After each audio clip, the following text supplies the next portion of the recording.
Post-Brexit Britain appears to be struggling when it comes to banning EU products, with the government grappling with WTO rules, as taking back control fails to prove the slogan is as simple as it seems.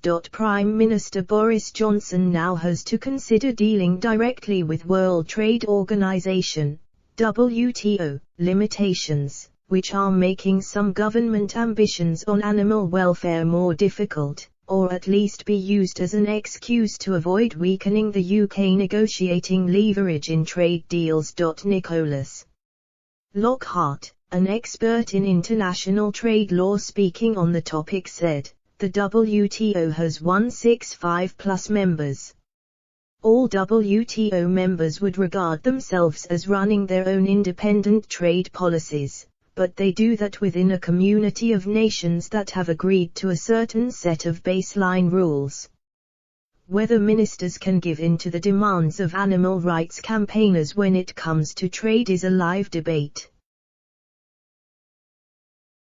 Food and farming departments had proposed new legal structures to fast-track import bans on products made abroad to low animal welfare standards. The newfound autonomy would have given ministers power to impose bans on specific products without a vote in Parliament. The Department for International Trade blocked the proposal, with then Trade Minister Liz Truss said to have feared taking items off the table would reduce the negotiating leverage of the government. One official explained the thinking: if the other side gets a sense of what our negotiating parameters are, it gives them an immediate advantage.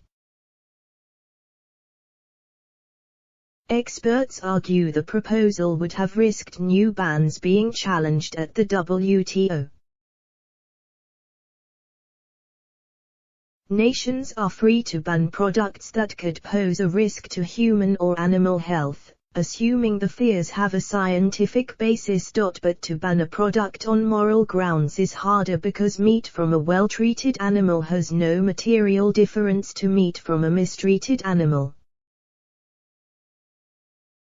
To impose a ban based on public morals, as the WTO puts it, nations would have to show the restrictions would not lead to discrimination against other countries, are not a disguised restriction on international trade, and that the problem could not be solved through another route, such as labeling.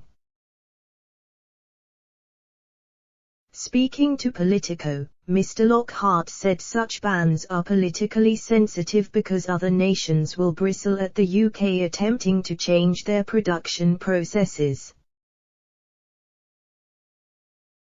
He said, effectively, what you're trying to do is impose your production standards on third countries.